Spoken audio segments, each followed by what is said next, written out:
few years ago, I moved into a one-bedroom apartment in Melbourne, Australia. It was my first time living on my own.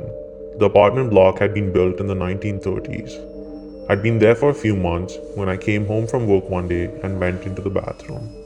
I saw something strange. A wooden board, which had covered a hole in the ceiling that led to a small attic space, lay fractured in two pieces on the ground. I examined the pieces. The board was an inch thick and it would have taken Bruce Lee to break it. I thought the landlord had sent someone to work on the attic. I was frozen stiff with fear. Someone is up there for sure, I thought. I emailed pictures to the landlord asking if anyone had been there, with an undertone of annoyance since she hadn't warned me. Her reply read, "Please call me as soon as you are able to." I called and she explained that her last two tenants had said the same thing happened. She promised to replace the board and she did.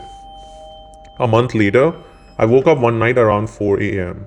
My body was covered in goosebumps. It felt like someone was rubbing his or her hands on me. Everything was silent, but then I heard a dragging sound coming from above my bed. It was as if someone was pulling a sack of potatoes. I froze, convinced someone was up there. There's no way an animal could make that sound. After 5 minutes, I worked up the courage to turn on the light, armed myself with a cricket bat, and walked to the bathroom. That's when I saw the new board covering the hole was broken in two. I felt sick. The dragging sound had stopped, but I heard something else, whispering. The sound was clear and coming from the attic. It sounded like children's voices, and I could hear one sentence repeated over and over. "It's your turn. It's your turn." I switched on every light in the apartment to make things feel normal. It was 5 a.m. and dark outside. I watched TV to try to unwind. Then a fuse blew.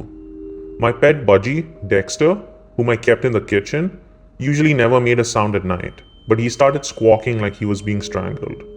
I'd never heard him make those sorts of noises. He was screaming. I grabbed my car keys, ran out, sat in my car, and waited there until the sun came out.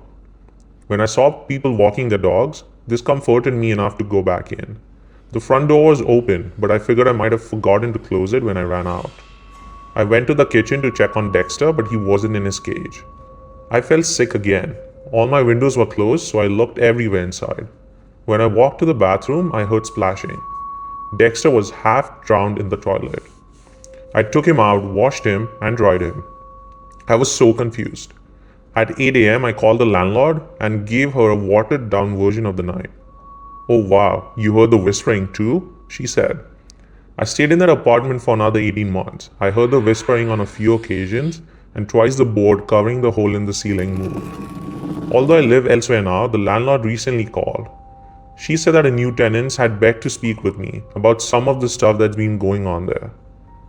"Forget it, it's their problem now," I said.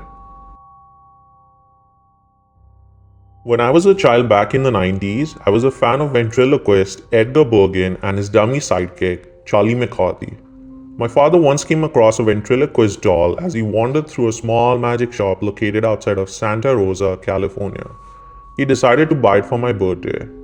While ringing up the sale, the cashier gave my father weird vibes and said to him, "You know when you put your hands inside the doll, he's going to come alive." Laughing off the comment, he brought the dummy home to me, his daughter. I was so happy when I got that doll, I was obsessed. But before long, strange things began happening. Though impossible because the doll's head was made of hard plastic, its expression would change, including its smile. Worried something would happen to my precious dummy, my family shut it away in a cupboard most nights. One night, we were awakened by the pitter-patter of steps in the living room. Thinking it was a dog or another family member, we went to look. No one was there, except for the doll, who was sitting on the couch. We remembered specifically we always put it away because I loved that doll so much that I took care of it. Other strange occurrences began happening. While me and my dad were away, my uncle was alone in the house.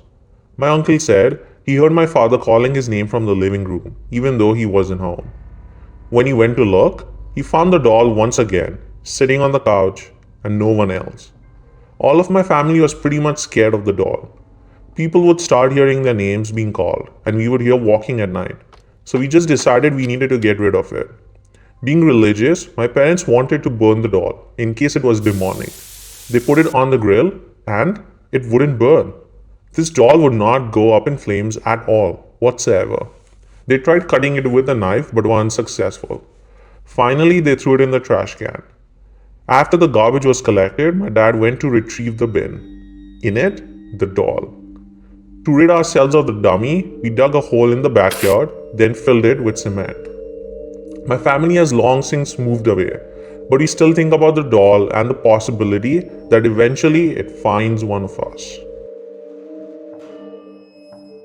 I'm a psychiatric nurse, and early in my career, I worked at a residential mental health facility. One of our residents was an elective mute, which means that he couldn't talk. But there was no medical reasons as to why. He had spoken earlier in his life and in fact seemed quite normal back then, with the exception of being close to 7 feet tall. He'd been raised in the deep south and joined the military when he was 19. But one night he vanished. He was declared AWOL and eventually he was declared missing and dead. 10 years later, a 7-foot tall man walked into a VA hospital in my part of the Midwest and said to the receptionist, "My name is Marion Duchesne," not his real name, "and I've been dead for 10 years. Those were the last words he ever spoke. He was covered with dust and he was wearing the same clothes he'd been reported to be wearing the night he vanished. His social security number had not been used and he had no identification on his person. However, they were able to identify him. The family was notified, but they said they had already grieved their lost man and that whomever was claiming to be him simply could not be. They demanded not to be contacted again. Marion paced all day, every day, moving his mouth that looked like talking or muttering, but no sound came out. He had an unnerving habit of throwing his head back with his mouth wide open as if he were laughing heartily, but not even a breath could be heard. If I talked to him, he appeared to listen, periodically throwing his head back in that laughter mimicking way of his. Various medications were tried, but they did not affect him, either positively or negatively. Occupational therapy did nothing, because Marion would just grin and unless told to stay put, he'd get up and start pacing again. On my last day at that job, the last thing I saw was Marion pacing in the parking lot, throwing his head back to laugh. Later, I wondered if all along I'd been dealing with a ghost. All these years later, I still don't know.